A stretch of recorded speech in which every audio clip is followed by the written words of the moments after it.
안녕하세요. 책 읽어주는 편안한 엄마입니다. 안녕하세요. 오늘은 저희 어머니와 여동생이 낭독하였던 책 중에서 오늘의 저의 여러 마음과 각각 공명하는 콘텐츠들을 묶어서 올려보았습니다.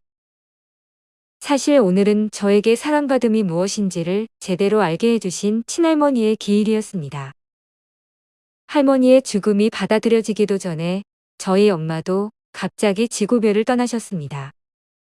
제가 가장 사랑한 두 분이 꼭 좋은 곳에서 평안하다는 확신을 갖기 전에는 저 자신이 버틸 수 없어서 다양한 사후생 관련 책들을 읽었었습니다.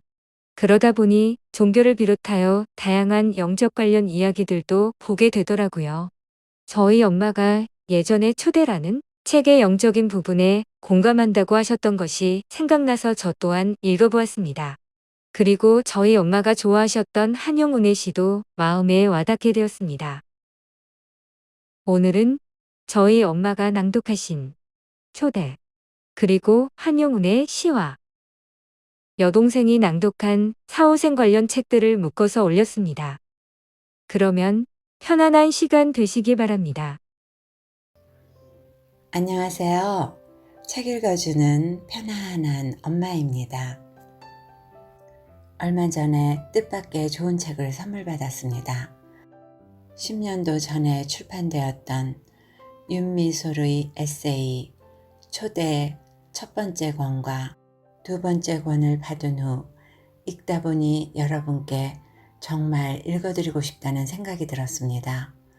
그것도 대부분의 내용을.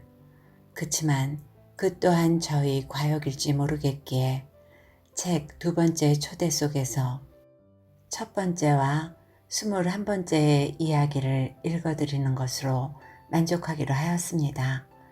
나머지는 여러분의 몫으로 남겨두고 싶었기도 하고요.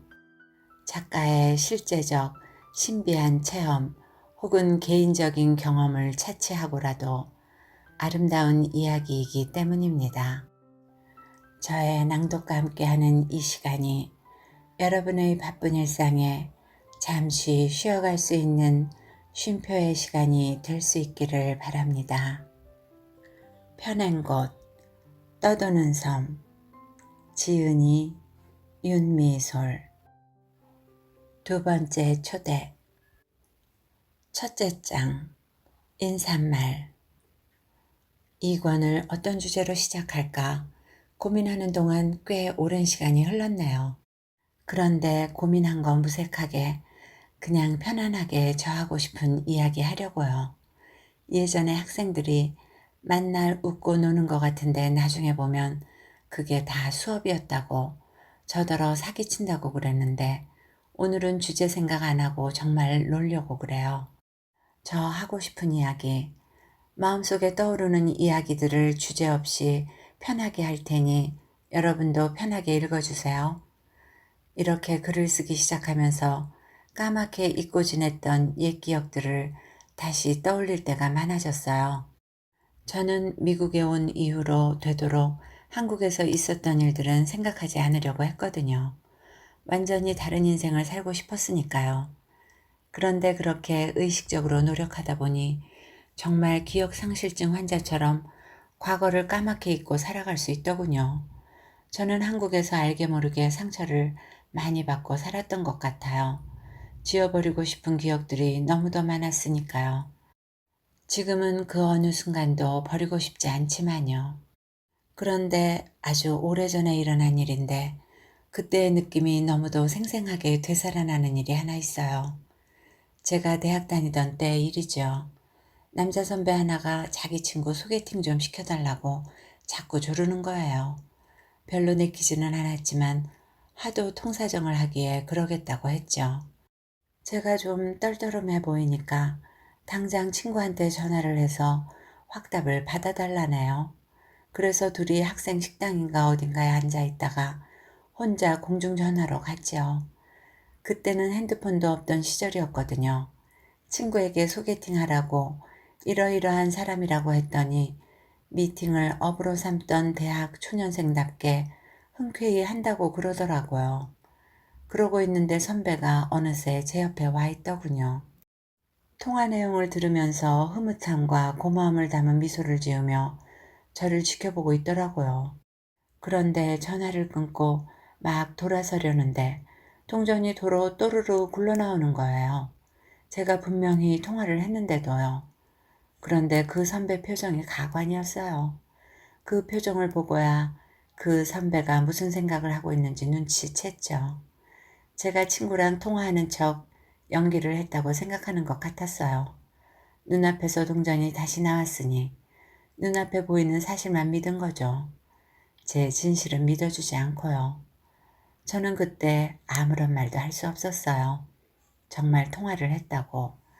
내가 친구에게 다시 전화할 테니까 한번 확인해 보라는 말도 할 수 없더군요. 그리고 이 일은 이상하게 오래오래 기억에 남아 저를 따라다녔어요. 그리고 이 일이 저로 하여금 사람을 믿게 만들어줬죠. 그 누구에게도 제가 받은 상처를 똑같이 돌려주고 싶지 않았으니까요.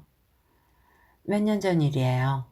중학생쯤으로 보이는 아이 하나가 책을 팔러 커피 전문점에 들어온 적이 있었어요.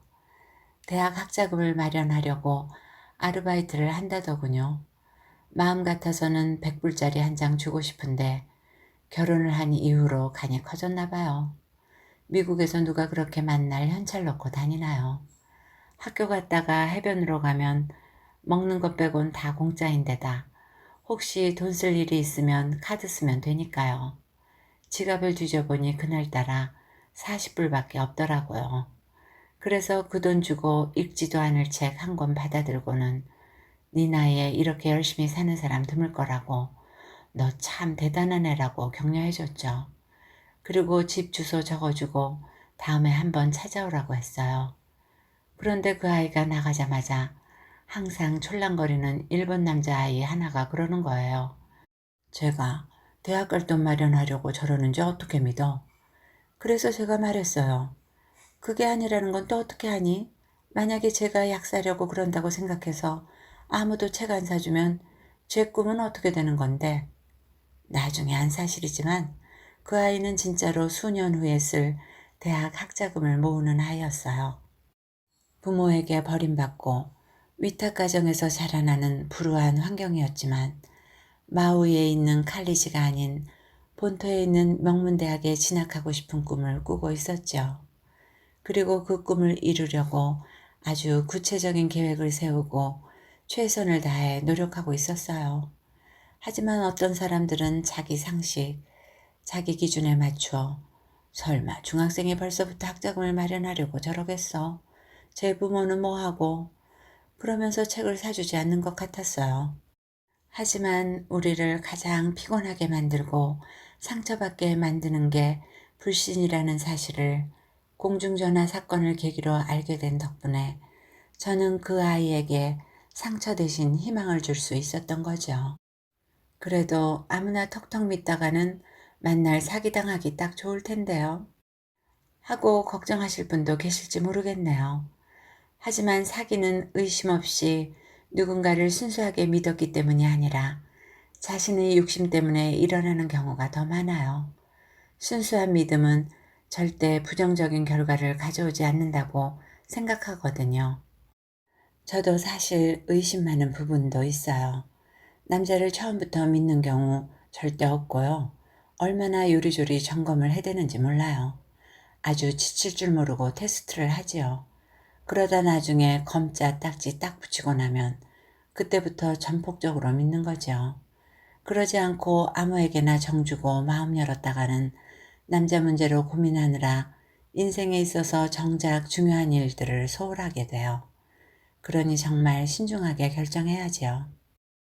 하지만 열댓 살 먹은 아이가 돈을 벌겠다고 거짓말을 한다는 것도 상상하기 힘들지만 만에 하나 저를 속여 먹은들 얼마나 속이겠어요. 정말 순수한 믿음으로 도와준 거라면 그 아이가 거짓말을 했다 해도 제가 상처받지 않을 것 같더군요. 이 옛날 이야기 아세요? 세상 없는 준말을 가진 어느 어진 사람 이야기요. 그 준말을 어떻게라도 빼앗고 싶어 하던 사람이 어느 날 병든 거지로 변장해서 그 사람을 기다리고 있었어요. 어진이는 말에서 내려 거지를 말에 태워주지요. 의원을 찾아 병을 치료해 주려고요. 하지만 죽는 신용을 하던 가짜 거지는 말에 올라타자마자 도망을 쳐요. 그런데 이 어진 사람이 급히 그 뒤를 쫓으며 하는 말이 그 말을 가져가도 좋으니 제발 어디 가서 어떻게 그 말을 얻었는지 말하지만 마시오. 그 얘기 때문에 정말로 죽어가는 사람이 외면받을까 두렵소. 하는 거예요. 그는 속았다고 해서 분하거나 상처받지 않았어요. 정작 도움이 필요한 사람들이 외면받을까 걱정했을 뿐이죠. 동전이 또르르 다시 나왔을 때 이 전화 고장났나 보네. 너 돈 벌었다 야. 할 수도 있는 문제였는데 수화기를 들고 혼자 쇼를 하다니 하는 표정으로 저를 노려보다 사라진 선배를 생각하면 지금도 마음이 아파요. 저는 지금 여러분이 확인하기 힘든 부분에 대해 이야기를 하고 있어요. 제가 정말 제 친구와 통화를 했는지 아닌지는 저만이 아니까요. 하지만 그 선배가 만약 저라는 사람을 믿어주었더라면 동전이 다시 나오는 정도가 아니라 전화선이 끊어져 있었어도 그런 표정으로 쳐다보지는 않았을 거예요. 어떻게 통화가 됐지? 하고 일단은 깜짝 놀랐겠지요. 여러분은 제가 통화한 내용을 나중에 전해 듣기만 했는데도 저를 믿어주고 계시지요. 저라는 사람을 본 적도 없으시면서요. 그 생각을 하면 얼마나 마음이 따뜻해지고 고마운지요. 그냥 서로 믿고 살아가면 피곤할 일도 없고 서로 상처받을 일도 없을 텐데 그렇지 않은 몇몇 사람 때문에 일단 의심부터 하고 보는 것 같아요. 이 책 읽으시는 분들만이라도 서로를 순수하게 믿고 살아갔으면 좋겠어요. 속으면 또 어때요? 남을 속이면서 살아가야 할 정도로 각박하게 사는 것보다는 어수룩하게 속으면서 살 수 있다는 게 얼마나 감사한 일인데요. 그렇다고 어디 가서 점쟁이 말 믿고 무당 말 믿고 그러지 마시고요. 영적인 문제에서만큼은 자신의 직관을 믿으세요. 자기가 기도하고 명상해서 얻은 결실로 기뻐해야지 다른 이들의 권유에 의지할 생각은 하지 마세요. 점쟁이나 무당은 본향보다는 중음계나 그 비슷한 차원의 영향을 받는 사람들이에요. 본향이란 본래의 고향이란 뜻으로 이 책에서는 우리가 원래 떨어져 나온 신의 존재인 빛의 세계, 천상을 뜻합니다. 중음계란 사람이 죽은 후 다음 생을 받기 전에 머무는 곳, 보통 49일을 머문다고도 하나 귀신들이 사는 세상의 하나라고도 합니다. 이해하기 쉽게 3단 케이크를 생각해봐요. 제일 아래가 우리들이 사는 물질 세계이고 우리가 죽으면 바로 그 윗단계, 귀신들이 머무르는 곳을 거쳐 가장 상단으로 올라가게 돼요. 그곳이 본향이죠. 실은 이렇게 높이에 따른 게 아니고 차원이 다를 뿐이지만 이렇게 이해하시면 쉬울 것 같아서요. 하지만 이건 이해를 돕기 위한 비유일 뿐 셀 수도 없는 차원들이 존재해요. 본향이라고 해서 딱 한 차원만 있는 게 아니거든요. 최고신에 가까운 차원이 있는가 하면 본향 중에서도 저 차원에 속하는 것도 있죠. 점쟁이나 무당에 의지하기 시작하면 중음계에 속하는 홀령들에게 휘둘리기 쉬워요. 같은 수호령이라도 본향에 속한 수호령과 중음계에 가까운 차원에 속한 수호령은 다른 점이 많아요. 가장 쉽게 구별해내는 방법은 뭔가를 요구하는 영들은 중음계에 속한 영들이라고 보면 돼요. 본향에 속한 영들은 부족함이 없으니까요. 그러니 베풀 줄만 알지 뭘 요구할 줄 모르는 거죠.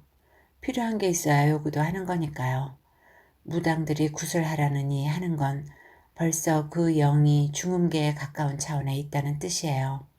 본향에 속한 영들이 굿이 왜 필요하겠어요? 또 하나 하고 싶은 이야기는 하느님께서 특별히 사랑하신다는 말의 의미예요. 이런 의미의 말씀을 자주 하시는데 그 말씀을 전하면서 오해의 여지가 있으니 쓰지 말까 생각한 적도 있었거든요. 하느님께서 특별히 사랑하신다. 그러면 꼭 덜 사랑하는 사람도 있다는 말처럼 들릴 수도 있을 테니까요. 하지만 특별히 사랑하신다는 말의 의미는 더 사랑하고 덜 사랑한다는 뜻이 아니에요. 하느님께서는 누구는 택하고 누구는 버리거나 누구는 특별히 사랑하고 누구는 보통으로 사랑하는 게 아니거든요. 하느님께서는 모든 일을 다 사랑하시는 건 물론 그 하나하나를 특별히 사랑하기도 하세요. 여기서의 하느님은 종교에서 말하는 신이 아니라 본향의 그 자체로 존재해 있는 빛을 뜻합니다. 우리 인간의 입장에서는 두 딸 중에서 큰 딸을 특별히 사랑한다 하면 작은 딸은 덜 사랑하는 것처럼 느껴질지도 모르지만 하느님의 입장에서는 두 딸을 동시에 특별히 사랑하실 수 있거든요. 절대 평범하지 않은 아주 특별한 사랑을 주고 계시는 거죠. 그 각자 각자에게. 우리는 인간이기에 엄지발가락보다 새끼발가락을 더 좋아할지도 모르지만 하느님께서는 그런 편애를 절대 하지 않으세요. 인간인 우리도 이 모든 부분이 다 있어야 온전한 몸이 된다는 걸 잘 알잖아요. 모든 사람을 다 사랑하면 그냥 사랑한다고 그러면 되지 왜 특별하다고 해서 오해를 만드느냐고요. 하느님께서는 그냥 사랑하시는 법이 없으시기 때문에 그 표현 그대로 옮긴 거예요. 아주 특별한 맞춤 사랑만 하시거든요.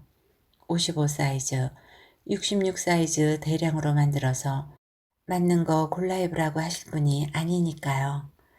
단 한 사람만을 위한 아주 특별한 맞춤옷을 준비해 주시는 분이죠. 한쪽 팔이 약간 길다거나 어깨가 좀 처져 있는 것까지 다 세심하게 신경 써서 만든 최고의 옷만을 주세요. 또 하나, 현실에 충실하셔야 한다는 말씀도 꼭 드리고 싶네요. 바득바득 살 필요도 없지만 본향 이야기에 너무 깊이 빠지지도 마세요. 항상 발은 현실에 딛고 계셔야 해요. 또 뒷부분에 설명할 꿈의 수행법도 몸이 피곤하거나 일상생활에 무리가 온다 싶으면 때가 아니니 하지 마세요. 몸에 얽매여 살라는 뜻이 아니라 몸을 가지고 체험하러 온 본래 취지에 어긋나게 살지 마시라는 거예요. 저는 한국에 있을 때는 어디 외국 나가서 사는 게 꿈이었거든요. 그런데 막상 이렇게 떠나 있으니 그곳이 아련한 향수를 항상 불러일으켜요. 그렇다고 또 한국 돌아가서 살아봐요. 아마 여기가 그리워질걸요. 지금은 본향이 그립겠지만 어차피 우리는 본향에 속한 영들이에요. 말 그대로 본향은 우리의 본래 고향이지요. 반드시 돌아가게 되어 있어요. 하지만 이 물질 세계는 달라요. 정말 마음 먹고 온 거예요. 한국 있으면서 만날 외국 생각만 하면서 만족 못하고 외국 살면서 맨날 한국 생각하느라 어영부영 살면 나중에 후회밖에 남지 않잖아요. 여기 있을 때는 이곳의 생활에 충실해야죠. 육체가 좀 거추장스럽긴 하지만 이게 없으면 물질 세계와의 인연은 끝이에요. 그러니 소중히 해야지요. 21번째 장. 제 삶은 이렇게 달라졌어요. 저는 그동안 몇 번이나 지금의 제 일상 이야기, 또 제가 신과 영혼 세계를 체험한 후 달라진 점 등을 정리해서 말씀드리고 싶었어요. 그동안 저를 오해, 제가 지금 이 글에서 사용하는 오해라는 단어에는 절대 부정적인 의미가 없어요. 그야말로 그냥 오해예요. 저를 직접 보고 겪으시지 않은 분들이 제 글을 읽고 계시니까요. 하시는 분들이 많아서 한 번쯤 짚고 넘어가야 한다고 생각했거든요. 가장 큰 첫 번째 오해는 저를 마치 깨달은 사람이라든가 대놓고 이렇게 말씀하시지는 않지만 그런 뉘앙스가 느껴질 때 진짜 난감해요. 특별한 사람으로 보는 시선이지요. 모든 사람은 다 특별하지만요. 저는 윤회를 끝낼 만큼 깨달은 사람이 아니에요. 아직 갈 길이 멀죠. 하기야 조금 깨달은 것도 있네요. 신이 어떤 존재이신가? 또 나는 누구인가? 우리들은 어디로 가는가 하는 것들이요. 하지만 이것은 제 글 속의 진실을 마음으로 믿어주시는 분이라면 이미 저와 똑같은 곳에 서 계신 거지요. 제가 워낙 무디게 살아와서 그렇지 굳이 전생체험이니 유체이탈이니 하지 않아도 누구나 마음만 열면 충분히 도달할 수 있는 거였거든요. 또 전생체험이나 유체이탈이 깨달음의 방법도 아니고요. 하나의 방법이 될 수도 있겠지만 그것만으로 도달할 수 있을 만큼 만만한 경지였다면 너나 할 것 없이 최면 테이프만 듣고 유체이탈만 하지 뭐 하려고 힘들게 수행을 하고 고행을 하고 그러겠어요. 제 말 자체를 오해하신다기보다는 이런 시선들이 느껴지고 아무리 제가 저를 평범한 아줌마라고 부르짖어도 그렇게 안 보시는 분들도 계시는 것 같아서요. 둘째는 제 일상이 확 바뀌어서 마치 제가 아무 고민도 슬픔도 고통도 없이 살아가리라 오해하시는 분들이 있을까봐 그것도 걱정이었어요. 만일 제가 그렇게 살아간다면 여기 있을 이유가 전혀 없죠. 저 같은 중간배기 영혼이 육체를 입고 이 세상에 왜 오는지 이미 말씀드렸죠. 육체를 입은 상태에서는 예수님도 화를 내시고 성전에서 장사하는 이들의 물건을 뒤엎으셨는데 제가 무슨 수로 화도 안 내고 우울해하지도 않고 마음 아파하지 않을 수 있겠어요. 저도 고민이 있어요. 사실 제가 예전에도 화를 잘 내거나 하는 성격은 아니었지만 남편에게 나 삐졌다 하고 괜히 투정 부리고 그런 면이 좀 있었거든요. 그런 점은 하나도 안 바뀌었고요. 이 맛 없으면 세상 살기 쓸쓸할 것 같아요. 생전의 아버지를 생각하면 눈물 날 때도 있고요. 다른 분 아버님 돌아가셨다는 얘기 들었을 때는 그분이 지금 겪고 있을 고통을 생각하니 너무 마음이 아파서 얼마나 울었는지 몰라요. 눈이 띵띵 부어가지고 나가니까 사람들이 다 놀랐어요. 하지만 예전과 다른 것이 있다면 그 고민이라든가 슬픔을 객관화해서 볼 수 있는 능력이 생겼다는 거지요. 완전히 거기에 빠져버리는 것이 아니라 가만히 바라볼 수 있게 되었다고나 할까요? 제 글을 읽으신 어떤 분이 그런데 글을 다 읽고 다시 일상으로 돌아가면 내 옆엔 너무 미운 사람, 비어있는 통장 잔고, 하루하루 해결해야 할 힘겹고 버거운 일들, 여전히 변함없는 일상은 그대로이지요. 하시던데 제 일상도 예전과 달라진 게 별로 없어요. 남을 위해 쓰는 시간이 생긴 것 외에는요.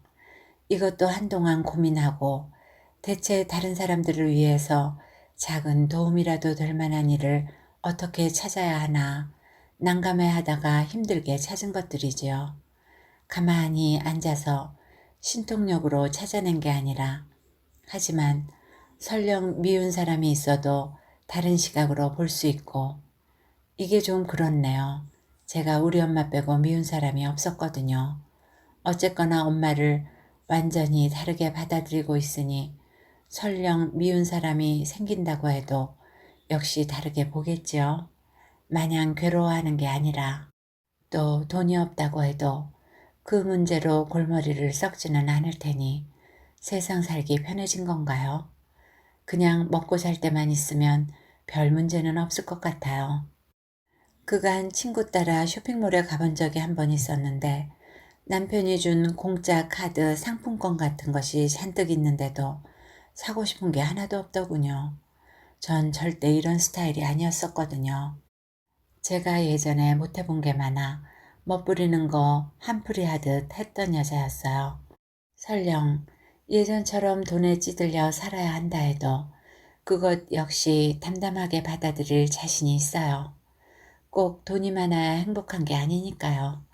제 마음의 평화가 제일이지요. 아, 제가 여기까지 써놓고 제가 놀랐어요. 이건 정말 기적에 가까운 변화네요. 돈 없는 거 무지 무서워하던 사람이었는데 남 가진 건 다 갖고 싶어 하고 그 평화를 깨뜨리는 일들이 생기면 짜증날 것 같아요. 하지만 조금 있다가 내가 누구이고 내가 여기 왜 있는지를 생각하면 그 짜증은 사라지고 다시 마음의 평화가 올 거고요. 아직까지는 제 마음의 평화를 깨뜨리는 사람이나 상황이 없었어요. 실은 우리들 삶에서 의미 있고 없는 일이란 없어요. 모든 게 다 의미 있지요. 모든 순간이. 이 사실을 깨달았다는 것도 변화라면 변화를 할 수 있겠네요. 그래서 단 한순간도 놓치기 싫어 충실히 살려고 애쓰는 것도요. 저번에 제가 냉동 짬뽕 먹고 식중독인지 장염인지 걸려서 너무너무 배가 아픈데 애 한 번 낳아본 적 없는 제게는 이게 바로 애 낳는 고통이지 싶었어요. 그러자 그 고통의 순간이 무척 귀해서 즐겼답니다.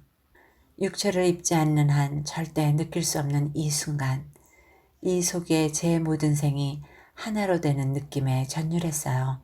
그러다 병원 가는 차 안에서 다 나아버리는 기적도 체험했고요.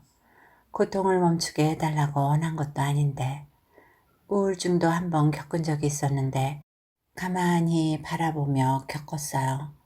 나와 비슷한 처지에 있는 또 다른 무수한 나들이 지금 내가 느끼는 이 감정을 똑같이 느끼고 있겠구나 하면서요. 이런 감정을 어떻게 극복해 나가고 또 어떻게 서로 도움을 주고받는지 하는 것도 유심히 살피면서 솔직히 현실적이고 구체적인 방안을 거기서 건져내지는 못했지만 남의 일에도 이렇게 관심을 가져주는 따뜻한 사람들이 한국에는 정말 많구나 싶어서 그것만으로도 우울증이 싹 가시더군요. 남편과의 기질 차이, 거기서 비롯한 제 외로움이 앞으로도 또 우울증을 가져올 거라는 것 잘 알지만요. 내 안에 세 개의 자아가 있다는 느낌이지요. 그 하나는 철저히 느끼라고 내버려 두지요. 우울증이든 슬픔이든 고통이든 느끼는 자아예요. 또 하나는 그걸 가만히 지켜보고 있고요. 나머지 하나는 그렇게 느끼고 지켜보라고 말하고 있어요. 이렇게밖에 표현할 수가 없는데 이해가 되실런지. 제게 아직도 힘겹게 하는 일이 있느냐고 많이 물으시던데 물론 그것도 있어요. 제가 사는 이곳을 사랑하고 여기에 살게 된 것을 감사하고 행복해 하면서도 문득문득 통증처럼 치밀어 오는 고국에 대한 그리움이에요. 이건 제가 거기 몇 달가 있는다고 해결되는 문제가 아니거든요. 내 나라에서 내 나라 말로 우리나라 사람들과 서로 사랑하고 이해하면서 평생 살아가지 않는 한 사실 이건 제가 원하기만 하면 지금 당장이라도 할 수 있는 일이기도 해요. 하지만 저는 제가 왜 여기 와 있는지를 알아요. 이 외로움은 제가 선택한 거예요. 저는 제가 원래 선택한 시나리오대로 제 인생을 완성하고 싶어요. 비 오는 날 버스에 나던 그 귀쾌한 냄새까지 너무도 그리운 날이 있지만요. 이렇게 말하니 제가 예전에 대단한 애국자였을 거라고 생각하시는 분이 생길지도 모르겠네요. 그 버스 냄새, 저 학교 다닐 때 제일 싫어하는 거였어요. 제가 얼마나 한국을 벗어나고 싶어 했는데요. 저는 우리나라 사람들을 별로 안 좋아했어요. 죄송, 지금은 안 그래요. 잘 웃지도 않고 남한테 패기쳐 놓고도 미안하단 소리도 안 하고 좁은 곳에 너무 많은 사람들이 부대끼며 살다 보니 불쾌한 일도 많이 생기고요. 같은 도시인데도 동경에만 가도 숨통이 트이는 기분이었어요. 그러던 제가 변해도 너무 많이 변했네요. 강물과 나뭇잎의 비유에 대한 글 읽으신 적 있으신지요? 나뭇잎들, 우리들은 대부분 매달리는 삶의 방식을 선택하지요. 돈이 많아야, 자식이 있어야, 하고 싶은 일을 다 해야 행복한 줄 알고요. 몸이 아프거나 정신적인 고통이 있거나 하는 건 피해야만 하는 불행이라고 생각해요. 그래서 돈을 벌려고, 자식을 낳으려고, 건강하려고, 고민이나 고통을 피하려고 필사적으로 매달리며 살아야지요. 하지만 어느 날 한 나뭇잎이 그런 식의 삶의 권태를 느끼고 강물, 신 하느님의 흐름, 우리네 인생에 몸을 맡기려 결단하지요. 강물을 완전히 믿었기 때문에 가능한 일이었지만요. 나뭇잎은 매달리기를 멈추고 강물에 뛰어들었어요. 신을 선택한 거예요. 신을 완전히 믿기로. 그리고 그 흐름대로 나아가기 시작했죠. 바로 이 방식을 저도 선택했어요. 행복해지고자 매달리지 않거든요. 그냥 전 행복한 거예요. 몸이 아픈 것도 외로운 것도 힘겨운 일도 그대로를 다 느끼면서 바라보며 사니까요. 우리나라에서 살고 싶어 할 때도 있고 또 충분히 그렇게 할 수 있지만 제가 이 세상에 오기 전 미리 선택한 외로움을 그냥 받아들이고 느끼는 쪽으로 가고 있죠. 이것이 얼마나 놀라운 자유를 우리에게 가져다 주는지 모르는 사람들이 많아요. 강물은 나뭇잎의 믿음을 저버리지 않고 그를 자유롭게 했지요. 저 역시 매달리지 않고 흘러가는 방식을 택함으로써 불행 자체가 없는 삶을 살게 되었고요. 거듭 말씀드리지만 우리가 흔히 말하는 불행의 조건들, 고민, 힘든 일, 슬픔, 질병, 외로움은 저도 다 가지고 있어요. 단지 그것을 더 이상 불행이라 보지 않기 때문에 제게는 불행이 없는 거죠. 여기서 또 오해가 생겨날 수 있겠군요. 제가 혹시 그 고민을 그냥 내버려 둔다거나 아파도 병원에 가지 않으리라는, 당연히 아프면 병원에 가려고 채비하고 고민이 생기면 그것을 해결하려 노력해요. 단지 아이고 나 죽는다. 왜 나한테 이런 일이 생기는 걸까? 하고 불행해하면서 가지 않는다 뿐이죠. 고민 역시 친구에게도 얘기해보고 저 혼자 곰곰이 생각해보면서 어떻게든 풀어나가려고 하고요. 단지 제가 이미 선택한 일, 제가 여기 있는 이유, 우리는 이것을 운명이니 숙명이니 부르지요. 그런 것 같은 것들은 건드리지 않아요. 아무리 외롭고 고국이 그리워 그것이 힘겹게 느껴져도 바로 그것이 제게 필요한 걸 하니까요.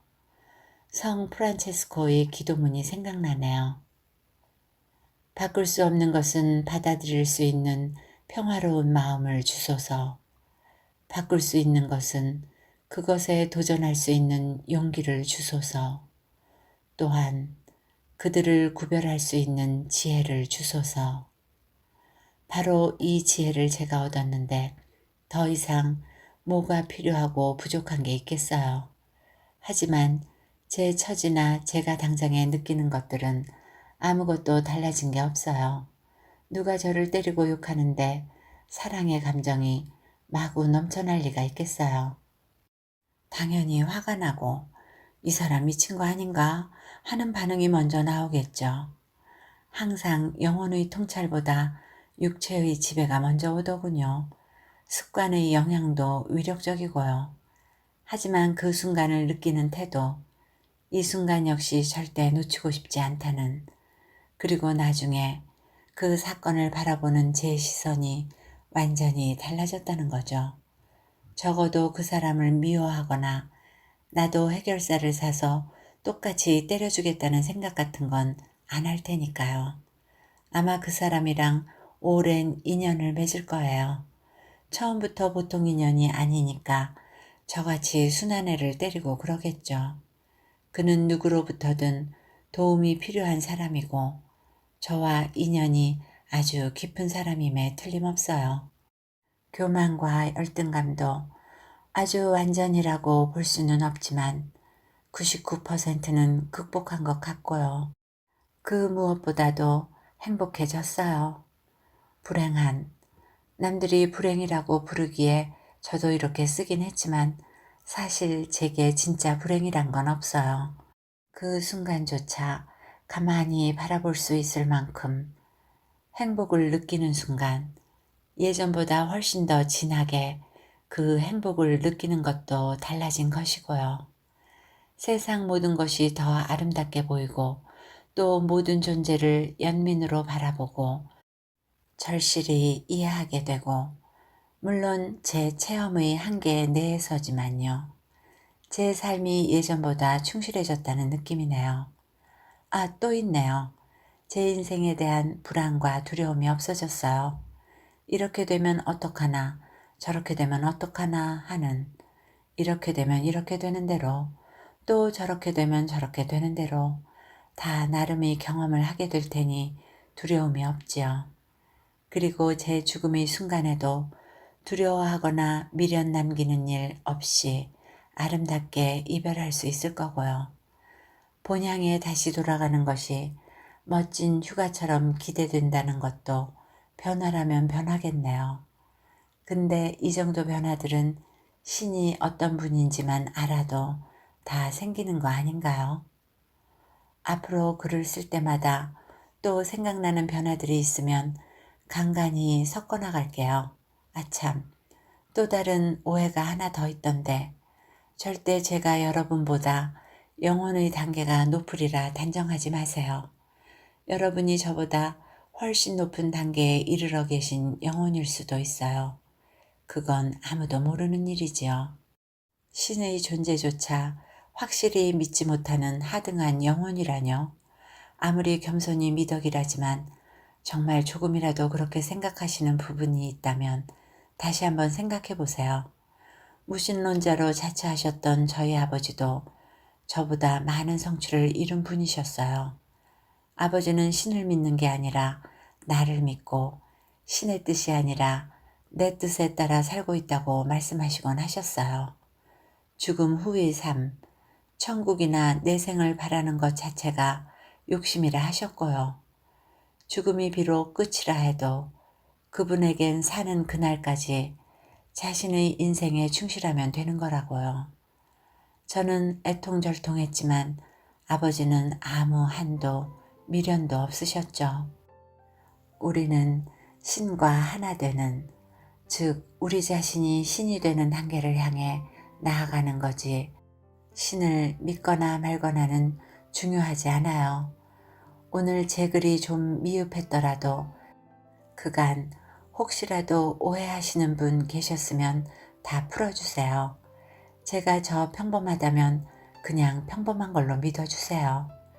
여러분이나 저나 다른 거 하나 없으니까요. 우린 똑같은 수제비 반죽인 거려. 읽어드릴 부분은 여기까지입니다. 이 책에 대한 이해를 돕기 위하여 책머리에 쓰여진 글을 잠시 인용하겠습니다. 이 책에 실린 글들은 작가가 2004년 유체 이탈을 경험한 이후 인터넷 포털 사이트에 연재하던 것입니다.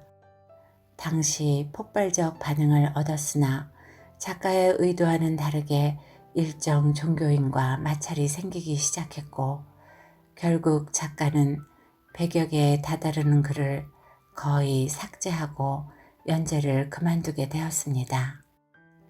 이 책은 종교를 뛰어넘어 사랑을 말하고 있습니다. 종교는 신에게로 다가가는 하나의 도구일 수는 있지만 절대 그 자체가 믿음의 대상이 되어서는 안 된다는 작가의 이야기 어떻게 들으셨는지요? 여러분 모두에게 여유로운 의미 있는 시간이 되셨기를 바라며 오늘도 행복하세요.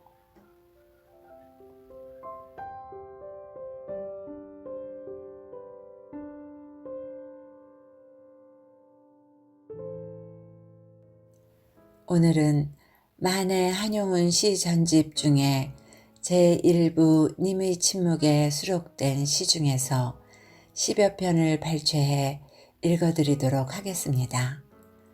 님의 침묵의 88편의 시는 모두 서정시로서 미적 체험을 창출하게 하는 존재입니다. 10여 개월의 압축된 기간 동안 88편의 연작으로 님을 향한 창조력을 폭발시켰으며 그것은 한 민족의 정체성, 즉 혈성을 본능적 정서로 체험하게 하는 님을 주인공의 시상으로 등장시켜 새롭게 스스로 느끼고 새롭게 스스로 생각하고 이해하여 스스로 새롭게 판단하도록 감성과 사유를 충전할 수 있는 예술 작품이며 새로운 한민족의 서정주의를 창조해내는 미적 존재들입니다. 저희 낭독과 함께하는 이 시간이 여러분 모두에게 편안히 쉬어갈 수 있는 휴식의 시간이 될 수 있기를 소망하며 구독과 좋아요를 눌러주시기 바랍니다.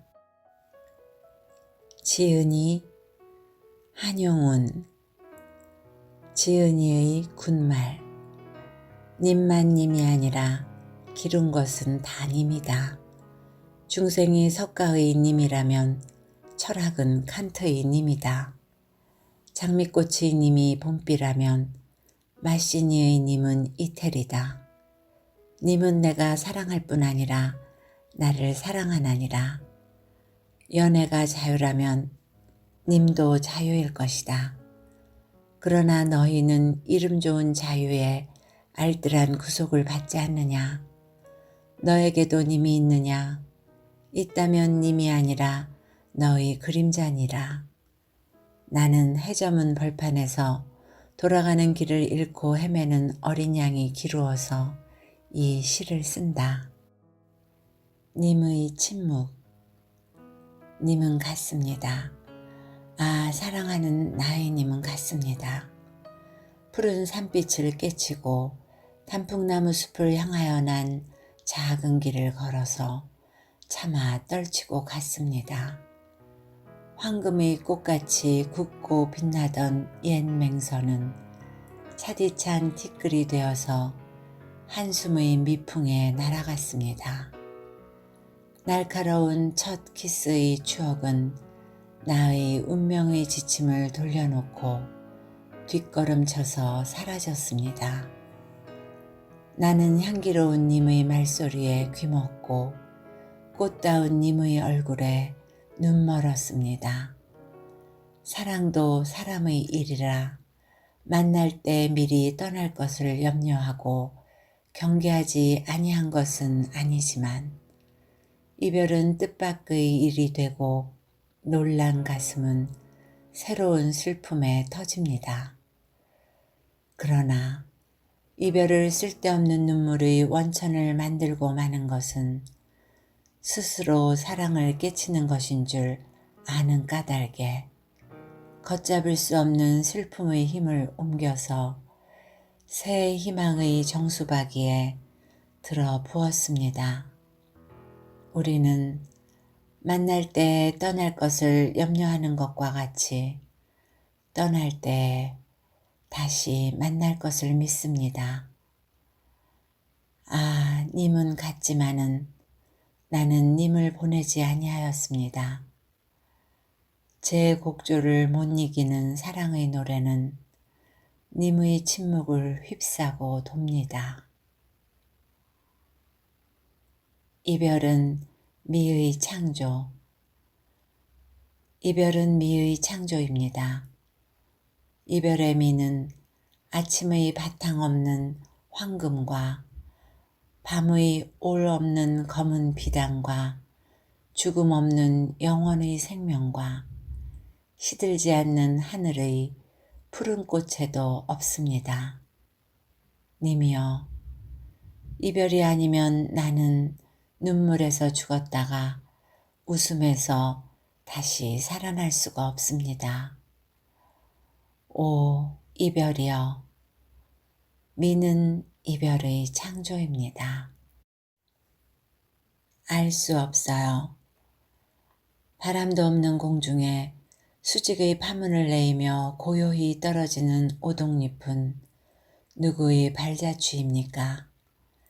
지리한 장마 끝에 서풍에 몰려가는 무서운 검은 구름이 터진 틈으로 언뜻 보이는 푸른 하늘은 누구의 얼굴입니까?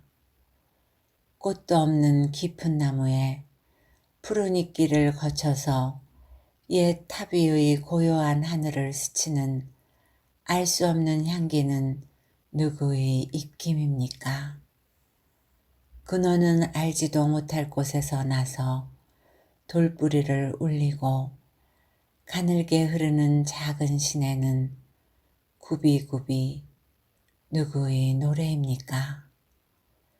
연꽃 같은 발꿈치로 가히 없는 바다를 밟고 옷 같은 손으로 끝없는 하늘을 만지면서 떨어지는 나를 곱게 단장하는 저녁놀은 누구의 시입니까?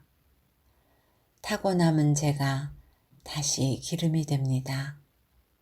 그칠 줄을 모르고 타는 나의 가슴은 누구의 밤을 지키는 약한 등불입니까? 나는 잊고저.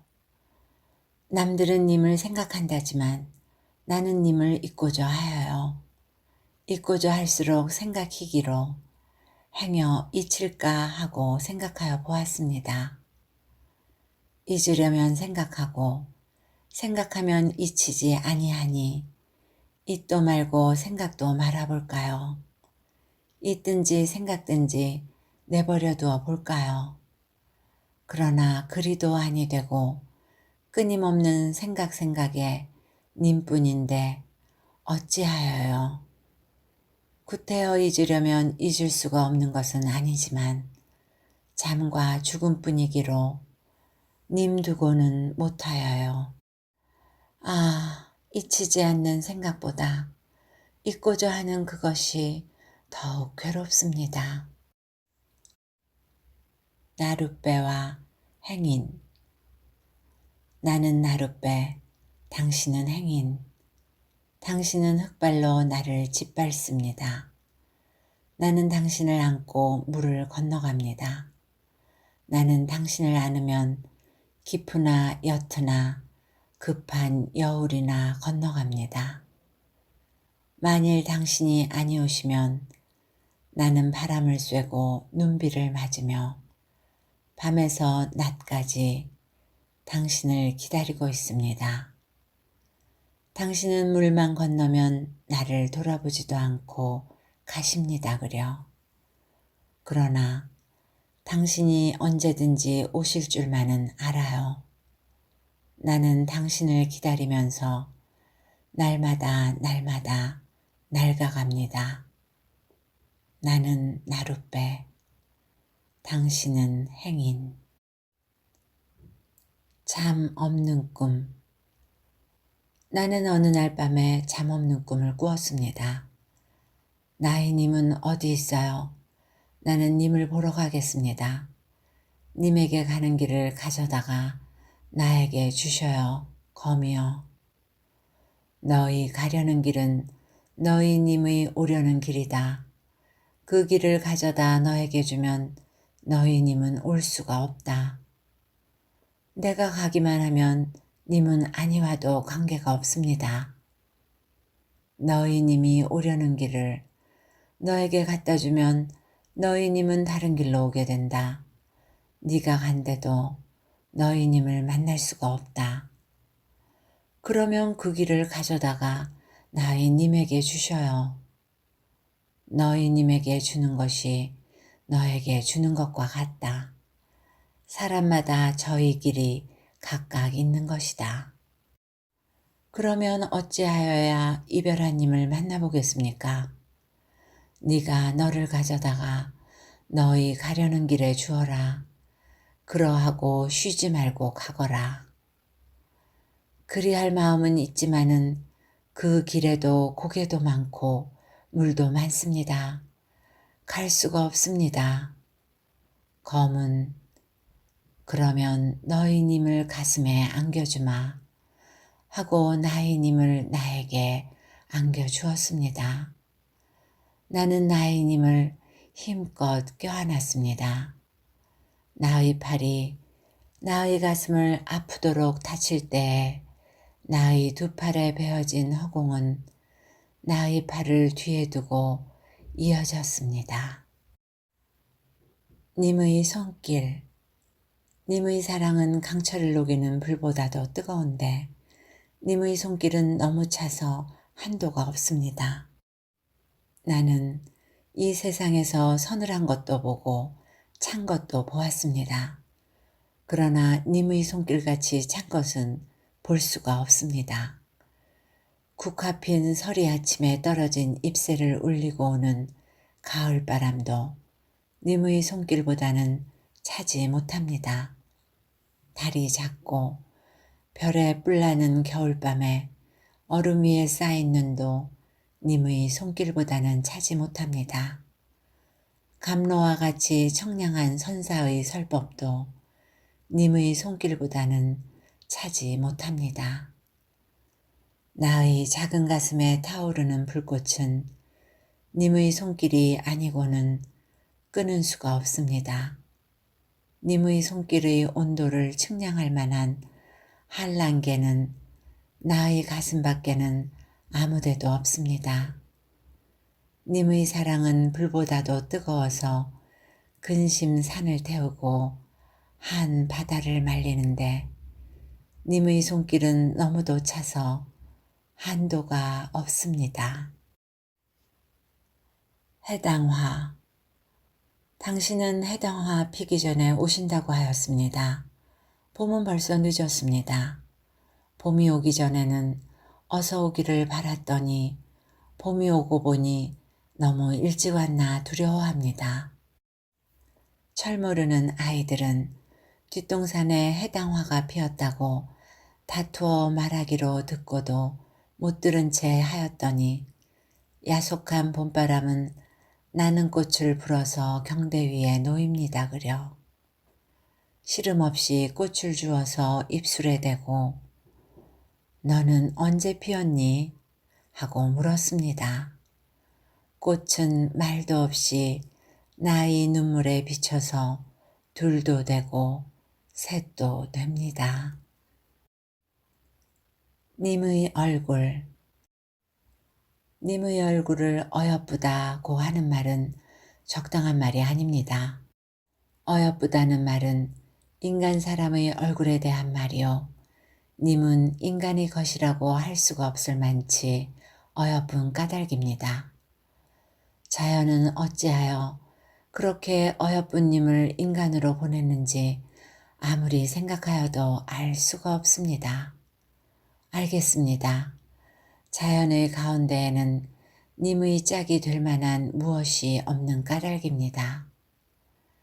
님의 입술 같은 연꽃이 어디 있어요? 님의 살빛 같은 배곡이 어디 있어요? 봄 호수에서 님의 눈결 같은 잔물결을 보았습니까? 아침볕에서 님의 미소 같은 방향을 들었습니까? 천국의 음악은 님의 노래의 반향입니다. 아름다운 별들은 님의 눈빛의 화현입니다. 아, 나는 님의 그림자예요. 님은 님의 그림자밖에는 비길 만한 것이 없습니다. 님의 얼굴을 어여쁘다고 하는 말은 적당한 말이 아닙니다. 논개의 애인이 되어서 그의 묘에 날과 밤으로 흐르고 흐르는 남강은 가지 않습니다.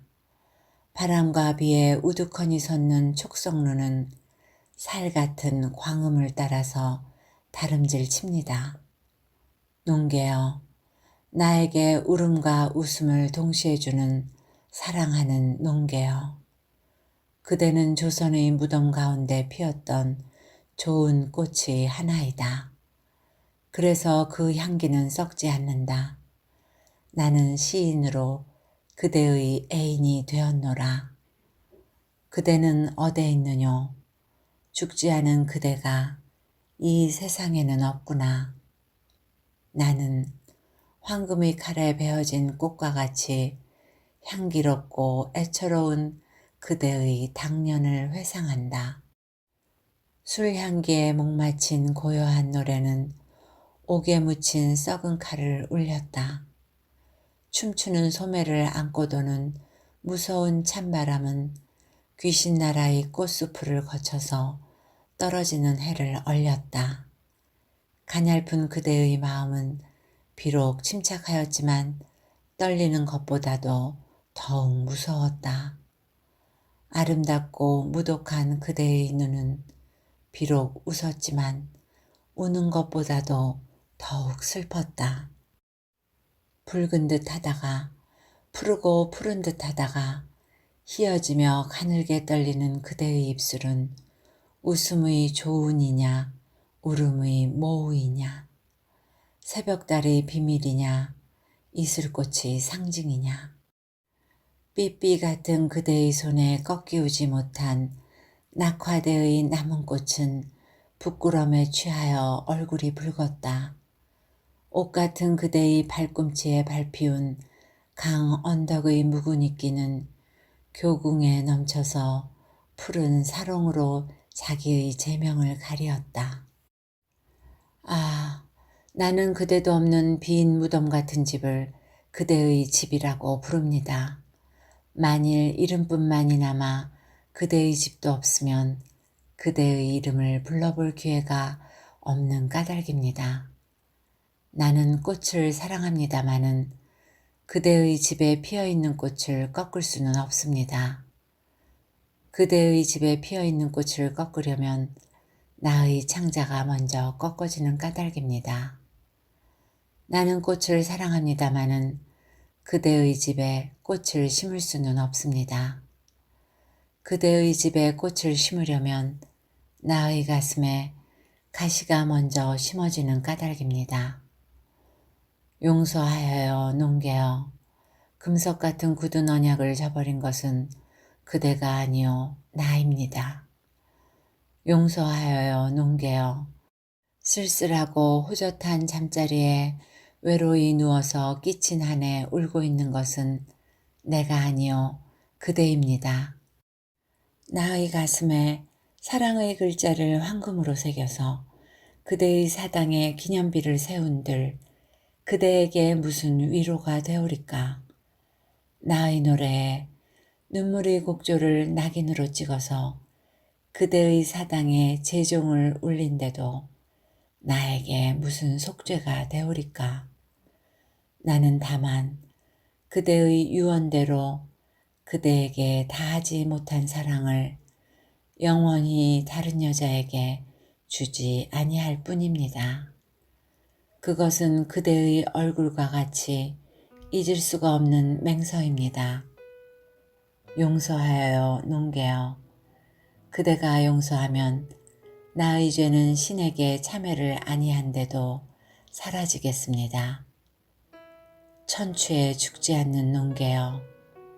하루도 살 수 없는 농개여.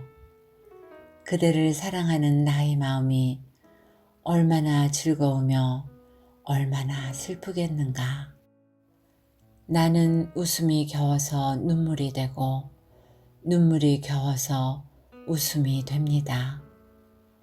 용서하여요, 사랑하는 오 농개여. 최초의 님.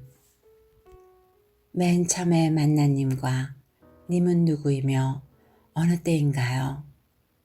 맨 처음에 이별한 님과 님은 누구이며 어느 때인가요? 맨 처음에 만난 님과 님이 맨 처음으로 이별하였습니까? 다른 님과 님이 맨 처음으로 이별하였습니까?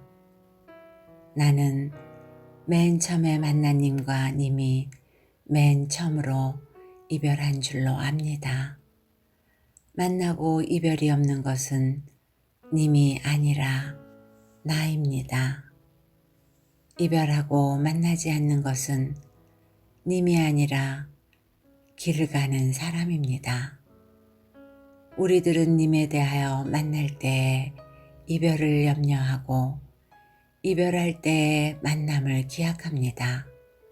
그것은 맨 처음에 만난 님과 님이 다시 이별한 유전성의 흔적입니다. 그러므로 만나지 않는 것도 님이 아니요 이별이 없는 것도 님이 아닙니다. 님은 만날 때 웃음을 주고 떠날 때 눈물을 줍니다. 만날 때의 웃음보다 떠날 때의 눈물이 좋고 떠날 때의 눈물보다 다시 만나는 웃음이 좋습니다. 아, 님이여, 우리의 다시 만나는 웃음은 어느 때에 있습니까? 만해 한용우는 1879년 8월 29일 충남 홍성에서 태어났습니다. 자는 정옥, 속명은 유천입니다. 향리 서당에서 한학을 수학하였으며 1896년 동학혁명에 가담한 후 유랑 끝에 설악산 오세암에 피신한 것을 인연으로 불가에 입문하였습니다. 1905년 백담사에서 연곡 스님을 은사로 득도하였고 계명은 봉환, 법명은 용운, 법호는 만해입니다. 1919년 3.1운동 당시 33인의 대표로 독립선언서를 낭독하고 3년간의 옥고를 치르고 이후 많은 인사들이 회절하여 친일파로 전락하였으나 스님은 끝까지 지조를 지키며 독립운동과 불교계 혁신에 헌신하다가 1944년 6월 29일 시무장에서 입적하셨습니다. 1962년 대한민국 건국 공로 훈장이 서운되었습니다. 좋은 시간이 되셨는지요? 여러분 모두에게 편안한 시간이 되셨기를 바라며 오늘도 행복하세요.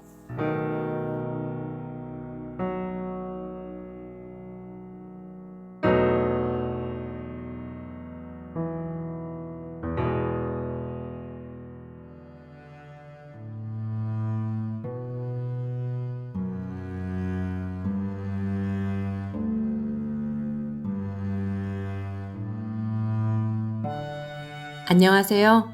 책 읽어주는 편안한 엄마의 둘째 딸입니다. 저희 어머니는 나이보다 매우 젊고 지병도 없으셨던 건강하셨던 어머니입니다.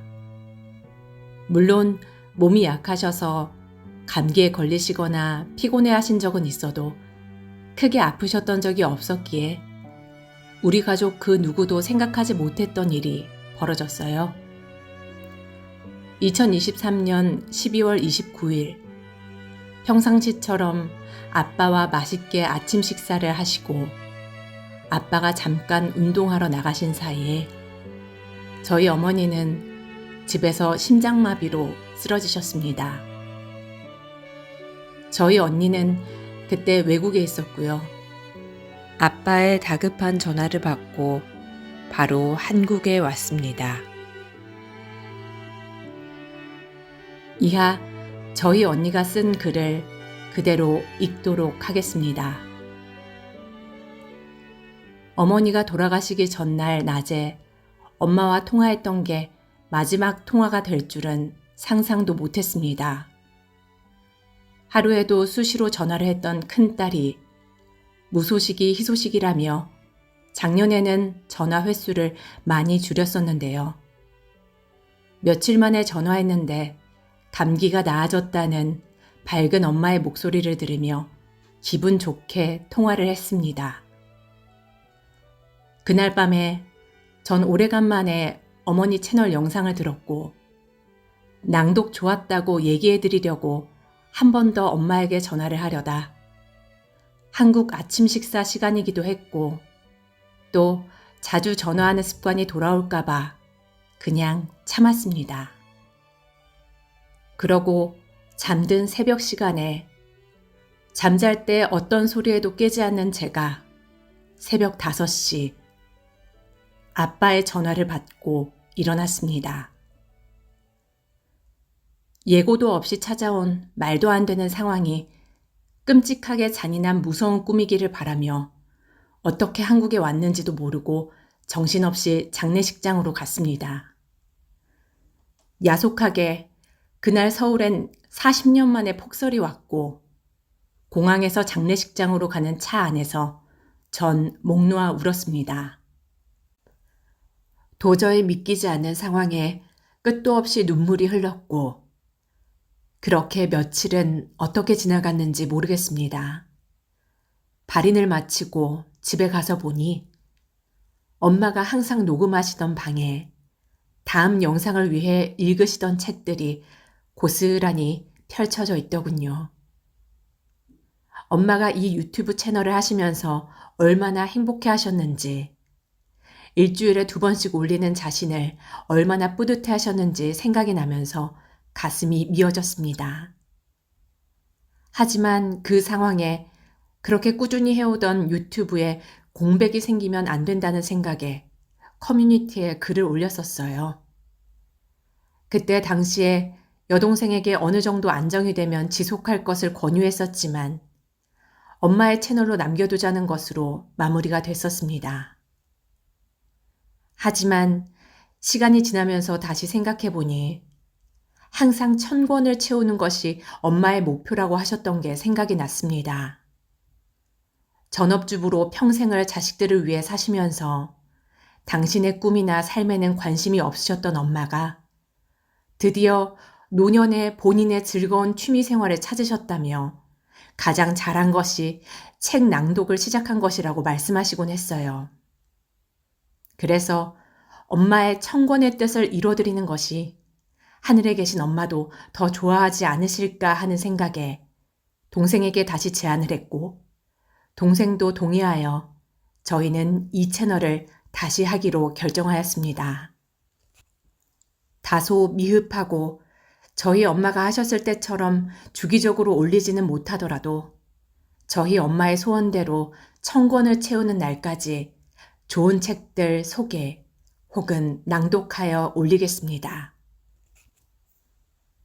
저는 죽음에 대하여 생각을 해본 적이 없었습니다. 관심도 없었고요.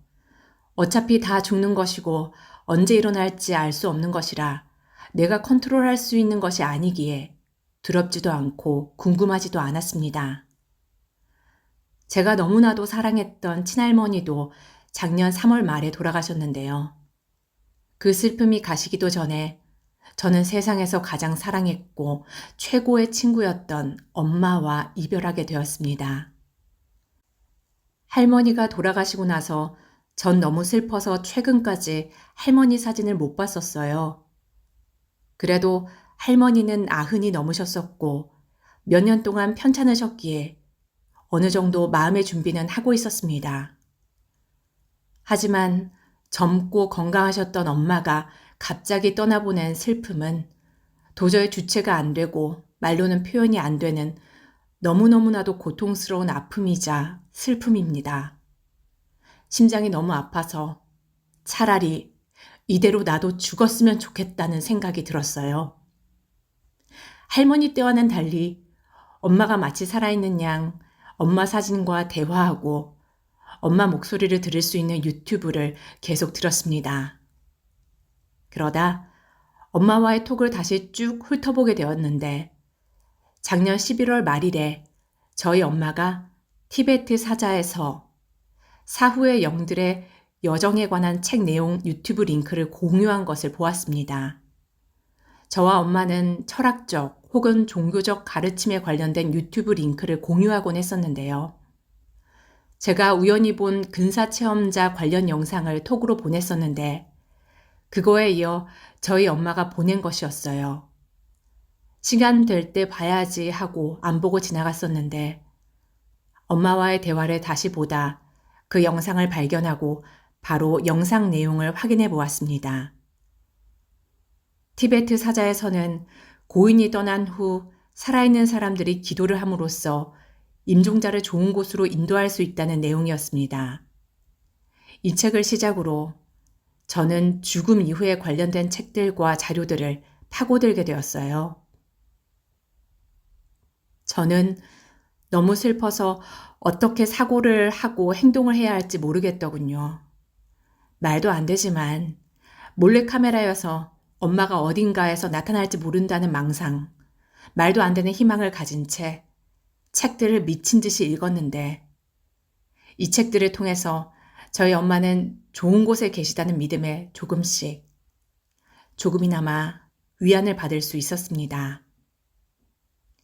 스위스 출신의 미국의 정신과 의사이자 임종연구 분야의 개척자였던 엘리자베스 퀴블러 로스의 책 사후생이 가장 와닿았었는데요. 그 책 내용의 일부 요약해서 소개해드리겠습니다. 죽음은 상징적으로 비유하자면 그저 한 집에서 더 아름다운 집으로 옮겨가는 것이라고 합니다. 고치가 회복 불능의 상태가 되면 나비가 되듯이 이 세상에서 살아가며 성장하는 것은 나비의 고치 안에서의 성장이고 더 이상 고치가 필요 없어지면 나비로 성장하여 훨훨 날아간다고 하더군요. 죽음이란 나비가 고치를 벗어던지는 것처럼 단지 육체를 벗어나는 것에 불과하다. 죽음은 당신이 계속해서 성숙할 수 있는 더 높은 의식 상태로의 변화일 뿐이다. 유일하게 잃어버린 것이 있다면 육체다. 육체는 더 필요하지 않다. 마치 봄이 와서 코트를 벗어버리는 것과 같다. 사실상 이것이 죽음이 가진 모든 것이다. 육체에서 벗어난 사람은 자신이 좋아하는 누구라도 방문할 수 있기 때문에 고독하게 죽지 않는다고 해요. 그리고 일반적으로 우리가 저 세상에 가면 가장 먼저 기다리는 사람들은 우리를 가장 사랑했던 사람들이라고 하네요. 아마도 저희 엄마는 그렇게 보고 싶어 하셨던 외할머니, 외할아버지가 마중 나오시지 않았을까 합니다. 그리고 친할머니도요. 우리가 가장 사랑했던 사람과 보호자 혹은 수호천사를 만난 후 우리는 종종 터널로 묘사되는 상징적 변화를 경험하게 된다. 사람들은 저마다 상징적으로 가장 잘 들어맞는 것을 선택할 것이다. 이것은 문화적으로 결정된다. 죽음으로 변화하는 과정은 결코 혼자가 아니다. 죽음으로 옮겨가는 변화의 순간에 당신의 보호자나 수호천사 혹은 당신이 사랑했지만 먼저 죽었던 사람들이 당신을 위해 거기에 있을 것이다. 우리는 의심의 그늘을 벗어버릴 수 있도록 이 사실을 입증했으며 나는 과학자로서 이것을 말하고 있다. 당신이 죽었을 때 누가 나타나는가 하는 것을 결정하는 요인은 그 나타나는 사람이 설사 단 1분이라도 당신보다 먼저 죽었어야 하고 당신이 그 사람을 진정으로 사랑했어야만 한다. 내 환자 중 많은 아이들이 예수를 본다. 그러나 유태교 소녀는 예수를 보지 않을 것이다. 이런 건 단지 종교적 차이일 뿐이다. 이 내용은 책 티베트 사자의 서에도 문화적 종교적 배경에 따라 각자가 믿어온 것들의 형상이 나타난다고 명시되어 있다. 터널이나 다리 혹은 산길을 지난 후에 그 끝에서 당신은 빛에 에워싸인다. 이 빛은 흰색보다도 더욱 하얗다. 여기에서 당신은 이 빛으로부터 당신을 심판하지 않고 이해하는 조건 없는 사랑을 경험한다. 여기에서 당신은 이승에서의 당신의 모든 삶이 어떤 시험을 통과하거나 특별한 교훈을 배우고자 거쳐야만 하는 학교에 지나지 않는다는 것을 알게 될 것이다. 이 학교에서 모든 수업을 마치자마자 당신은 졸업생이 되어 집으로 돌아가는 것이다. 죽었다 깨어나 우리와 이야기를 나눈 친구들에게 들은 바로는 이런 변화를 거친 후에 모든 인간은 텔레비전 스크린과 매우 유사해 보이는 어떤 것 앞에 서게 된다. 여기에서 당신은 판결을 내리는 신에 의해 심판을 받는 것이 아니라 평생 해왔던 모든 행동과 말, 모든 생각을 되돌아보게 됨으로써 당신이 당신 자신을 심판하는 기회를 만나게 된다. 하나님이 형벌을 내리는 것이 아니라 당신이 살아온 방식에 따라 자기 자신이 지옥을 만들거나 천국을 만든다. 그러고 나서 지옥이나 천국으로 묘사됐던 그곳으로 간다. 죽음은 당신이 계속해서 성숙할 수 있는 더 높은 의식 상태로의 변화일 뿐이다. 모든 사람들은 자기가 왔던 곳으로 되돌아가기 전에 배워야 할 중요한 한 가지가 있는데, 그것은 조건 없는 사랑이다. 잘 산다는 것은 근본적으로 사랑하는 법을 배우는 것이다. 두려워하지 않을 수 있는 하나의 방법은 죽음이 존재하지 않는다는 것을 아는 것이고, 모든 삶에는 긍정적인 목적이 존재한다는 것이다. 당신에게 일어나는 어떤 것도 부정적인 것이 아니라는 것을 당신이 알아차릴 수 있다면, 모든 고난과 고뇌, 큰 손실 같은 것들은 사실은 당신에게 주어진 선물이다. 그것은 마치 강철을 쳐서 부드럽게 하는 것과 같다. 모든 것이 당신을 성장시키기 위한 기회이다. 이것이 지구라는 행성에 사는 유일한 목적이다. 죽음 뒤의 삶에 대하여. 아주 오래전에는 죽음의 문제에 훨씬 더 많은 관심이 있었고, 천국과 죽음 뒤의 실제를 믿었다. 그러나 지난 수백 년 동안 육체가 죽은 후에도 삶이 존재한다는 것을 아는 사람들은 점점 더 적어졌다. 우리는 지금 새로운 시대를 맞고 있다. 바라건대 우리는 과학기술과 물질주의 시대에서 순수하고 진정한 영성이 가득한 새로운 시대로 옮겨가야 한다. 이것은 단지 종교에 매달리는 것이 아니라 영성을 의미한다. 영성이란 우리보다 훨씬 위대하며 우주를 창조하고 삶을 창조한 어떤 존재에 대한 깨달음을 뜻한다. 우리가 큰 힘 혹은 하나님으로부터 태어났을 때 우리는 모두 신성의 한 측면을 부여받았다. 이것은 우리 안에 그 근원의 일부가 있다는 것을 의미한다. 이것으로 말미암아 우리는 죽지 않는다. 육체란 단지 우리가 죽음이라는 변화를 겪을 때까지 일정 기간 머무르는 집, 소위 앞에 이야기한 나비의 고치에 지나지 않는다. 죽음의 순간에 우리는 이 고치를 벗고 다시 나비처럼 자유로워진다. 죽음의 순간 우리는 일시적인 거주지였던 육체로부터 실제하는 영원 불멸에 자기 자신이 분리되는 것을 경험하게 된다. 우리는 이 불멸의 자아를 영혼 혹은 하나의 개체라 부르는데, 영혼이 몸을 떠날 때 당황함, 공포, 불안은 없다고 한다. 육체는 영원 불멸의 자아를 둘러싼 껍질에 지나지 않는다는 완전한 지식과 깨달음을 나누게 되었다.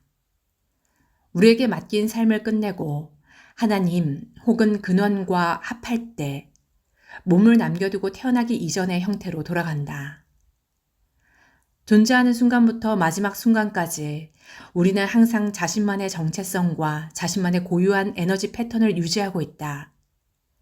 지구라는 물리적인 행성에 사는 많은 사람 가운데 나와 똑같은 에너지 형태를 보이는 사람은 단 한 사람도 없을 뿐만 아니라 그 패턴이 비슷한 사람도 없다. 어떤 눈송이도 똑같이 생긴 것이 없기 때문이다. 이 패턴은 빛과 색깔과 형태나 모양은 서로 다른 각각의 눈송이들이 계속해서 휘날리며 너울거리는 것과 비슷했다. 이것은 우리가 죽은 후의 모습이고 태어나기 전에 우리가 존재했던 모습이다. 모든 인간은 육체적, 감정적, 지적, 그리고 영적인 요소로 구성되어 있다. 죽음은 단지 이 삶으로부터 고통과 고뇌가 없는 다른 존재로의 변화일 뿐이다. 모든 아픔과 부조화는 사라질 것이며 영원히 살아남을 단 한 가지는 사랑이다. 저희 엄마는 지구학교를 남들보다 일찍 졸업한 것이라고 믿게 되었습니다.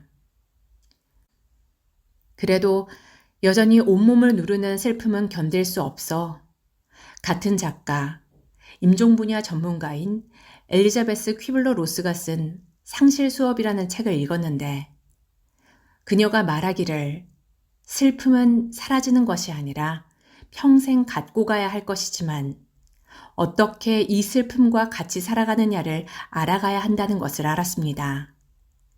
이 슬픔이 끝나지 않을 것이라는 말이 슬픔을 극복하려는 억지스러운 노력을 할 필요가 없다는 생각에 오히려 마음이 조금 편해지더군요. 평생 슬퍼하는 게 당연하고 슬픔에는 결론이 없고 엔딩이 없다는 것이죠. 그리고 내가 아파하는 것, 슬퍼하는 것을 참을 필요가 없다는 것. 30분 울 것을 20분에 그치지 말라는 것. 책의 일부 내용을 읽어드리겠습니다. 수용이라는 의미에 대해 일어난 사건에 대해 이상 없음 또는 괜찮다고 여김의 뜻과 혼동하는 경우가 종종 있다. 수용은 이런 의미가 아니다. 사랑한 이의 상실에 대해 이상 없음 또는 괜찮다고 느끼는 사람은 아무도 없다. 수용의 단계는 사랑한 이가 실제로 떠나버린 현실을 받아들이고 이 새로운 현실이 영원한 현실임을 인정하게 되는 단계이다. 이 현실을 결코 좋아하지 않을 것이며 또는 헤쳐나가 보려고도 하겠지만 결국 받아들이게 된다. 이 새로운 규범을 가지고 사는 법을 터득해야 한다. 세상은 영원히 변화할 것이고 우리는 다시금 그곳에 적응해야 한다. 수용하게 된다는 것은 안 좋은 날보다 좋은 날을 보내게 된다는 의미이다. 다시 정상적인 생활을 시작하고 삶을 즐길 때쯤 이것은 사랑하는 이를 배신하고 있는 거라고 느낀다. 감정을 부정하는 대신 움직이고 변화하고 성장하고 그리고 발전하고자 하는 자신의 요구에 귀 기울이라. 이 모든 것은 슬픔에게 충분한 시간을 배려할 때만 가능하다. 정작 피해야만 하는 일은 쏟아내야 할 눈물이 충분히 빠져나오기 전에 울음을 억지로 멈춰버리는 것이다. 30분 동안 울어야 할 울음을 20분 만에 그치지 말라. 눈물이 전부 빠져나오게 두라. 그러면 스스로 멈출 것이다. 사랑하는 이가 떠나고 당신이 남겨졌다는 것에 대해 의미를 잃었는가? 당신이 왜 굳이 남겨졌는지 이유를 알고 싶은가? 신과 우주만이 그 정답을 얘기해 주겠지만 한 가지 확실한 것만은 있다. 당신들은 모두 살기 위해 남겨졌다는 사실이다. 모든 상실은 다 고통스럽다. 상실의 강도를 측정할 수 있는 사람은 오직 자기 자신뿐이다. 우리 안에는 많은 모순되는 감정들이 동시에 존재한다. 어떤 징후도 보이지 않은 채 단 1분 만에 기분이 괜찮은 상태에서 망연자실까지 옮겨갈 수 있다. 이해하기 힘든 감정 기복을 겪게 된다. 흘리지 못한 눈물은 슬픔의 샘을 훨씬 더 깊게 채운다. 눈물이 전부 빠져나오게 두라. 그러면 스스로 멈출 것이다. 마지막 눈물 한 방울까지 흘리고 나면 기분이 홀가분할 것이다. 그 사건을 이야기하는 것은 고통을 가시게 하는데 도움이 된다. 자신의 이야기를 자주 그리고 자세하게 하는 것은 슬픔이 치유되는 최초의 반응이다. 그것을 밖으로 꺼내야 한다. 슬픔은 치유되기 위해 입증되어야 한다.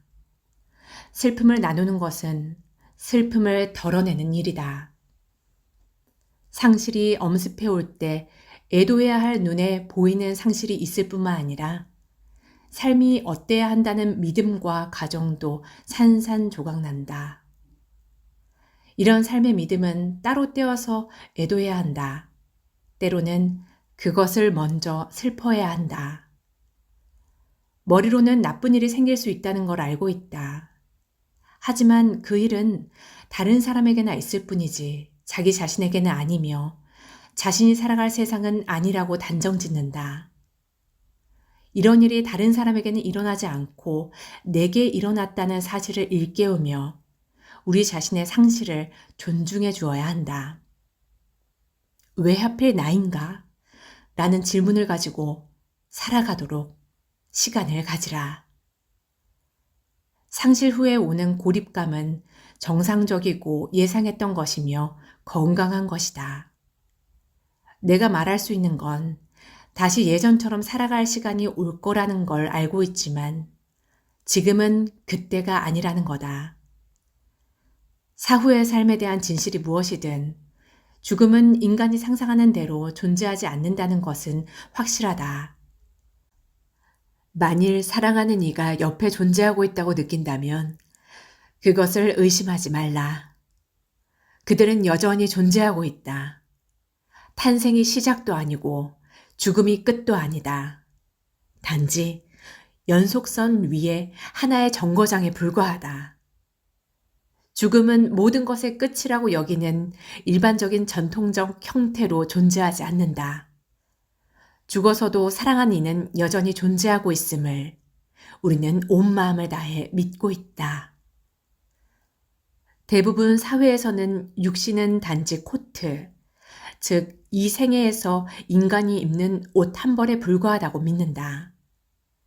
누군가가 죽고 그 사람의 육신 옆에 앉아 있어 봤다면 그것이 단지 껍질, 즉 뒤에 남겨진 누에고치 껍질과 다를 바가 없음을 경험했을 것이다.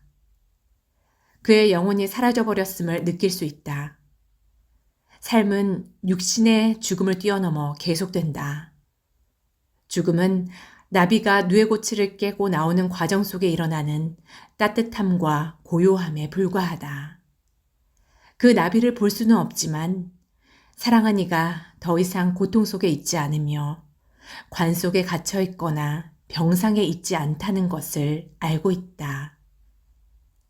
사랑한 이는 이제 모든 것에 자유롭다. 사랑한 이는 잠시 머물다 간 집, 즉 육신을 남기고 영생이라고 불리는 정신과 영혼의 깊은 세계로 이동했다. 죽음의 순간에 공포, 두려움, 불안, 이 모든 것이 사라져버림을 경험한다. 온전치 않은 것들이 전부 흠없이 완전해짐을 느낀다.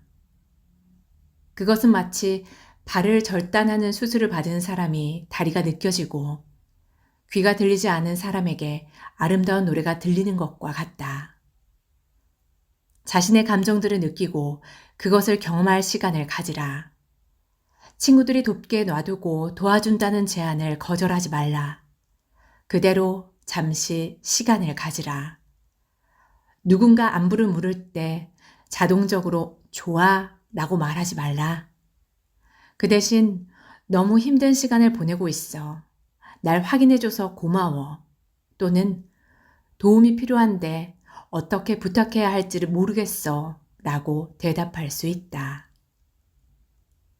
원한다면 언제든지 어디서든 울어라.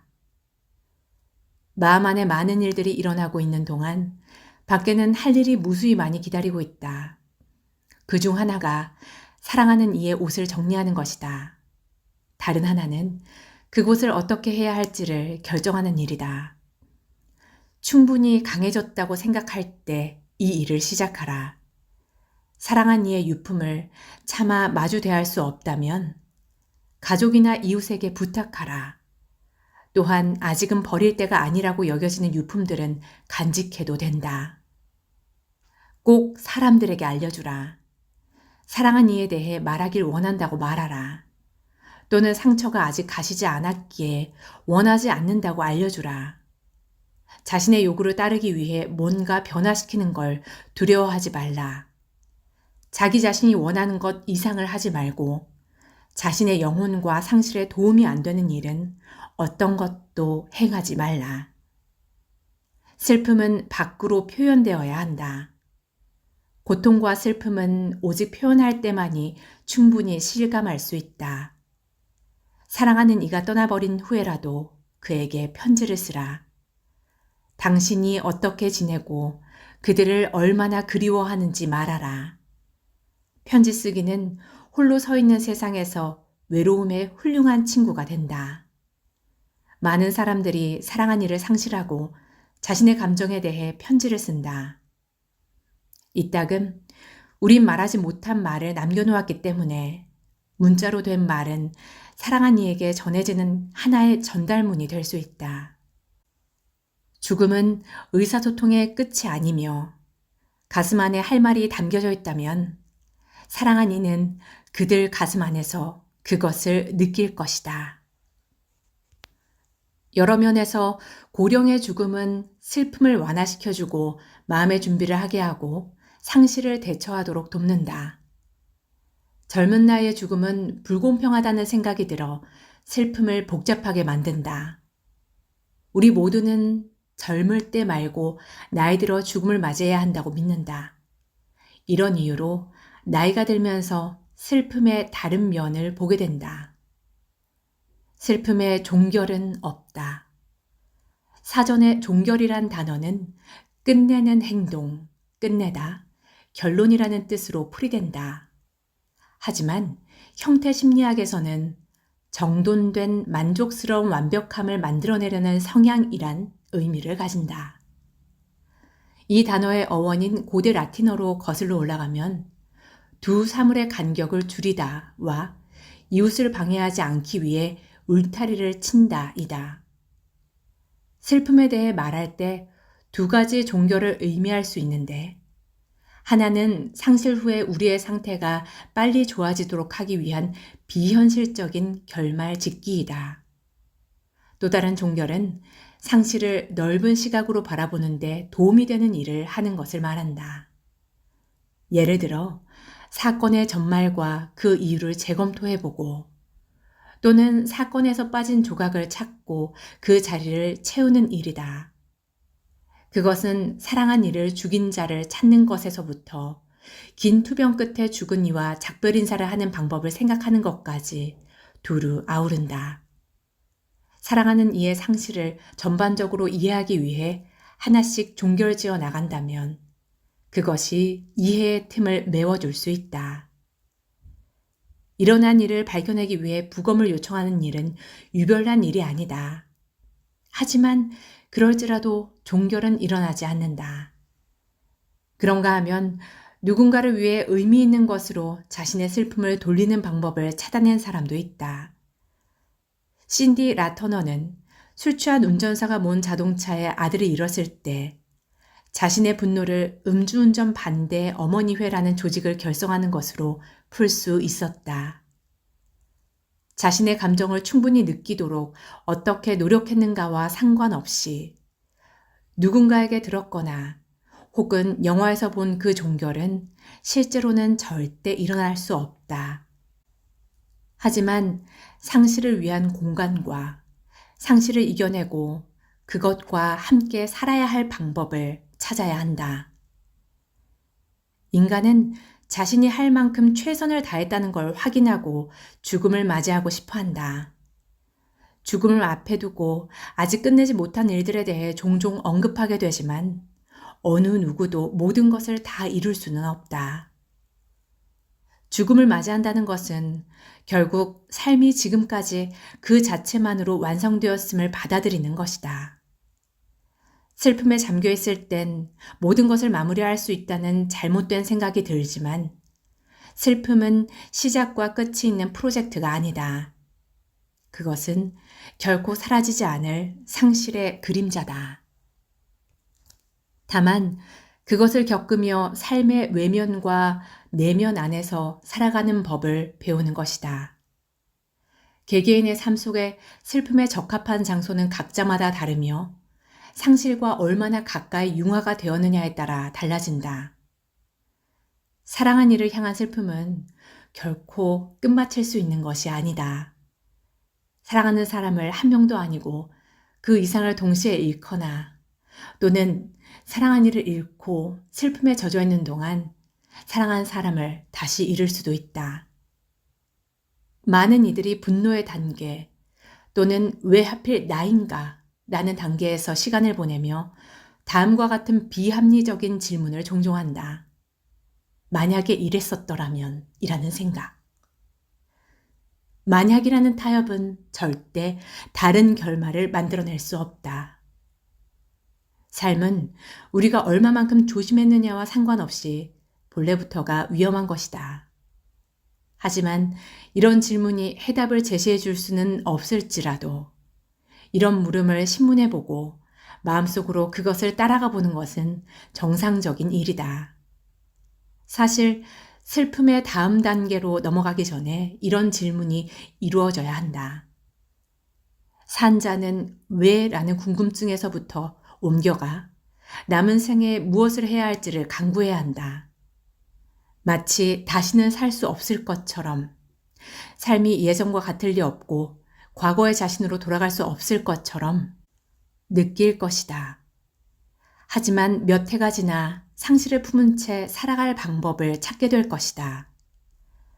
심지어 어떤 이는 여러 상실을 겪은 후 새로운 의미와 목적을 찾기 위해 다시금 힘차게 삶을 살아보기로 결심한다. 다만 자기 자신에게 충분한 시간을 주고 도움을 청하라. 수년이 걸릴 수도 있지만 때가 되면 죽은 이들의 삶을 기리는 법을 찾게 될 것이다.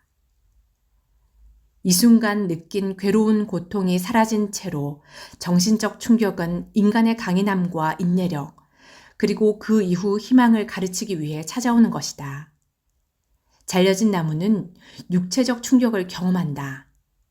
그것으로 나무의 삶이 완전히 끝난다고 여긴다. 하지만 그곳에서 작은 생명의 새싹이 돋아나온다. 아주 서서히, 그리고 조용하게. 벼랑간 아무 예고도 없이 사랑한 이가 죽었다는 청천벽력 같은 소식을 들었을 때 당신의 세상은 돌연 바뀐다. 아까까진 멀쩡했는데 이젠 아니다. 분명 여기 있었는데 집은 없다. 사정 경고 없는 죽음의 이해가 가장 어렵다. 어떻게 아무런 경고도 없이 세상이 이렇게 극적으로 뒤바뀔 수 있는가? 준비도 없고 작별 인사도 없이 누구도 상상치 못했던 요란한 사라짐만이 있을 뿐이다. 그 결과 갑작스러운 죽음에 대한 부정은 더 오래가고 깊어질 것이다. 사랑한 이가 아침 식사 때까지 여기 있었는데 점심시간 땐 죽었다는 걸 어떻게 이해하란 말인가? 납득할 수 없다.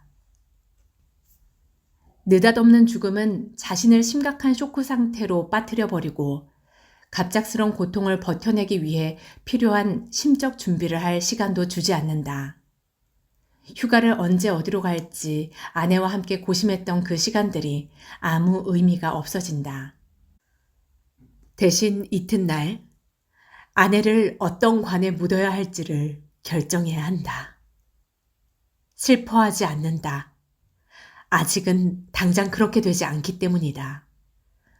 하지만 곧 정신적 충격과 고통 뒤에 깊이 묻어있던 슬픔 속으로 하염없이 떨어진다. 그것은 오래도록 머물러 있기에 수년에 걸쳐 서서히 파내야 할 것이다. 죽음이 갑작스러울수록 상치를 애도하기까지 시간이 더 오래 걸린다. 작별 인사할 틈과 가장 친하고 소중했던 사람이 사라지고 없는 삶을 적응할 기회가 주어지지 않으면 부정의 기간은 상당히 길어진다. 어떤 통보도 없었다면 불시에 큰 상실과 장례식을 해야 하는 상황에 직면하게 된다. 이러한 상실의 세계는 정신과 마음이 주위의 세상을 쫓아갈 수 있는 시간을 주지 않는다.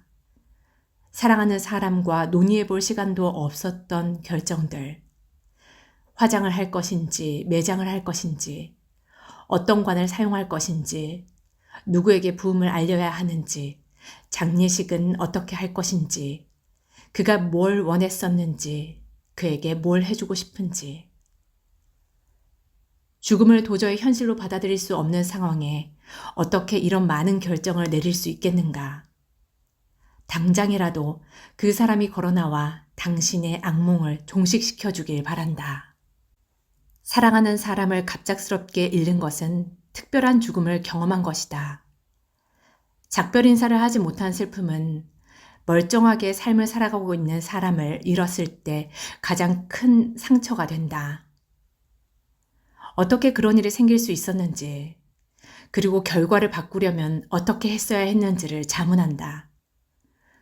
집에 조금만 더 일찍 도착했더라면, 아이들이 그 심부름을 하러 밖에 나가지 않았더라면, 여행을 가지 않았더라면, 그가 건강검진을 평소에 잘 받았더라면, 우리에게 일어나는 일 대부분은 우리가 내린 결정의 결과에 의해 발생한 것들이기에 만일을 자꾸 생각하게 된다. 더 좋거나 더 나쁜 죽음이란 결코 있을 수 없다. 상실은 말 그대로 상실이고 그에 뒤따르는 슬픔은 오직 자신만이 알 수 있는 주관적 고통이다. 다른 죽음과 마찬가지로 갑작스러운 죽음으로 뒤에 남겨진 사람은 그것을 하루하루 서서히 받아들일 필요가 있다. 때론 평상시처럼 일하는 것이 전과 같은 기분이 들게 해준다. 수많은 예고와 준비에도 불구하고 죽음은 믿을 수 없을 만큼 견디기 어려운 사건이며 갑작스러운 경우에는 그것만의 복잡한 심리가 따로 있다. 주위의 모든 자연 만물들 속에서 수많은 시작과 끝을 목격하기에 우리 인간 역시 시작과 끝이 있음을 잘 알고 있다. 만물에는 계절과 때가 있음을 이론적으로 받아들일 수 있다. 하지만 땅 위로 수명이 다한 갈색 낙엽이 떨어지는 그 시간만을 가을이라 여긴다면 푸른잎이 땅에 떨어지는 순간을 당신은 어떻게 받아들일 것인가? 당신이 살아가면서 무언가 잃어갈 것들에 대해 정녕 두려운가? 하지만 우리네 삶은 끊임없이 무언가를 잃어가는 반복 속에 결국 완성되는 것이다. 그러니 상실이란 모두 끝났다의 의미가 아니라 아직도 계속되고 있다의 증거이다. 슬픔은 단지 일련의 사건, 단계, 시간표 같은 것이 아니다. 우리 사회는 우리에게 상실을 극복하고 슬픔을 견뎌내라고 엄청난 압박을 가한다. 하지만 50년 동안 함께 살아온 남편 또는 자동차 사고로 죽은 10대 자식을 위해 엄마만큼 오래도록 슬퍼해야 하는가? 1년, 5년, 아니면 영원히? 상실은 어느 한 시점에서 갑자기 일어나지만 사실상 일순간임에도 그 여파는 평생 간다. 상실이 실제로 일어나기에 슬픔도 실제로 일어난다. 모든 슬픔은 죽은 그 사람만큼 특색 있고 유일한 그것만의 흔적을 남긴다. 상실의 고통은 너무나 강렬해서 가슴이 터질 듯하다. 왜냐하면 사랑함으로 인간은 다른 누군가와 깊이 연결되고 슬픔은 잃어버린 그 연결을 반영하기 때문이다. 인간이 슬픔을 회피하고 싶어 한다고 생각하지만 실제로 회피하길 원하는 건 상실의 고통이다. 슬픔은 궁극적으로 고통 속에 있는 인간에게 위안을 주는 치유의 과정이다. 그 고통과 사랑은 영원히 연결되어 있다. 상실의 고통을 피하고자 한다면 함께 나누었던 사랑과 삶을 피해야 한다. 작가 C.S. 루이스는 지금의 고통은 그 당시의 행복의 일부이다. 결국 거래인 셈이다 라고 말한다. 아마도 삶에서 가장 큰 여행일 죽음은 불시에 찾아온다. 원치 않았던 삶의 신비에게 사랑하는 이를 잃어버리는 경험은 결코 준비된 것이 아니다.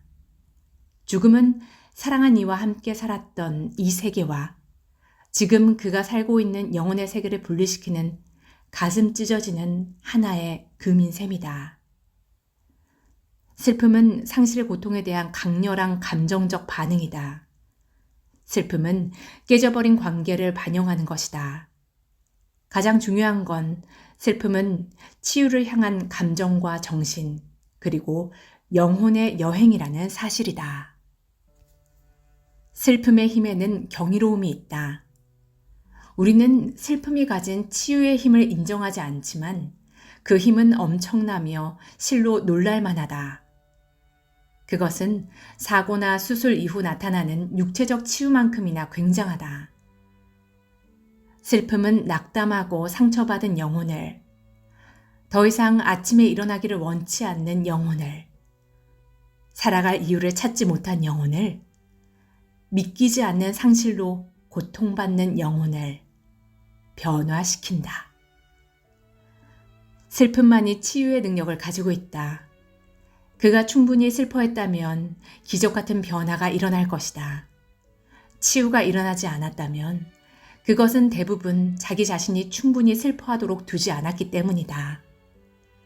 슬픔은 항상 일어나며 슬픔은 언제나 치유된다. 우리들 삶의 가장 큰 문제점들은 해소되지 않고 치유되지 않은 슬픔에서 생겨난다. 슬픔을 통과하지 않는다면 영혼과 정신, 그리고 마음을 치유할 기회를 잃게 된다. 슬픔은 사랑하는 사람이 죽은 후에 자신을 치유하는 방법이고 애도하는 법이다. 애도자들 중 대부분의 사람들은 슬픔 속에서 외로움을 느낀다. 가족이나 친구들에게 호소해봐도 그들은 슬픔의 과정에 낯설어하고 불편해하기도 한다. 우리는 회피하려고 하는 것이 상실의 고통이라는 걸 깨닫지 못한 채 그것을 회피하려고 한다. 아무리 피하려고 해도 부딪히게 될 고통이라는 걸 모른다. 슬픔을 회피하며 우리는 슬픔이 건네는 도움의 손길에 등을 돌리고 고통을 연장시킨다. 왜 애도해야 하는가? 첫 번째 이유는 잘 애도하는 사람이 잘 살 수 있다. 두 번째로 가장 중요한 이유인데 슬픔은 마음과 영혼 그리고 정신의 치유 과정이다. 그것이 완전함으로 돌아갈 수 있는 통로이다. 충분히 애도하기 전까지는 그 마무리되지 않은 일의 여파로 인해 고통당한다. 마무리하지 않은 일은 지금껏 표현하지 않았거나 행동하지 않았던 모든 것을 포함한다. 자신의 원하는 감정을 느끼도록 허락해야 한다. 슬픔은 우리 모두가 경험하는 인생 통로 중 하나이다. 영원히 슬퍼할 거라는 것이 현실이다. 사랑하는 사람의 상실을 극복할 수 없으며 그 상실과 함께 살아가는 법을 배울 것이다. 치유될 것이고 고통받았던 상실 주위로 자기 자신을 새롭게 세울 것이다. 다시금 완전해지지만 결코 예전 같지 않을 것이다. 예전 그대로의 모습이어서는 안 되고 또한 그렇게 되길 원하지도 않을 것이다. 상실 이후에 갖는 시간은 치유뿐만 아니라 슬픔과 애도에도 중요하다. 이 슬픔의 선물은 절대 잊지 못할 관계의 완성을 말한다. 회상, 고통, 절망, 비극, 희망, 재조정, 재참여, 그리고 치유의 시간. 심각한 상실 이후의 시간은 대개 일생 동안 느끼지 않으려고 애썼던 감정들로 가득하다. 슬픔과 분노, 감정의 고통은 전에 느꼈던 것보다 더 깊은 범위로 현관 앞에 앉아 기다리고 있다. 그것의 강도는 인간의 정상적 감정 수위를 넘어선다. 방어력은 상실의 힘의 적수가 되지 않는다. 이렇게 이질적이고 환영받지 못하는 강력한 감정들이 치유 과정이 된다는 사실을 몰랐다. 슬픔의 힘은 희한하게도 슬픔을 치료하는 자체 효력을 갖고 있다. 이것은 우리가 모든 걸 말끔히 잊는다는 의미도 상실의 고통이 다시는 찾아오지 않는다는 의미도 아니다. 탄생과 죽음의 주기를 완전히 따름으로 삶을 충만하게 경험한다는 의미다. 우리는 상실을 견뎌내고 살아남았다. 슬픔과 애도의 힘이 우리를 치유하고 잃었던 그 사람과 함께 삶을 살아갈 수 있게 한다. 오늘은 이렇게 저에게 조금이나마 위로를 주었던 책 내용들을 일부 요약해서 소개해드렸습니다. 그러면 저와 같은 아픈 이별을 하신 분들에게 조금이나마 도움이 되기를 바라며 오늘 영상을 마치겠습니다. 편안한 저녁 시간 되시기 바랍니다.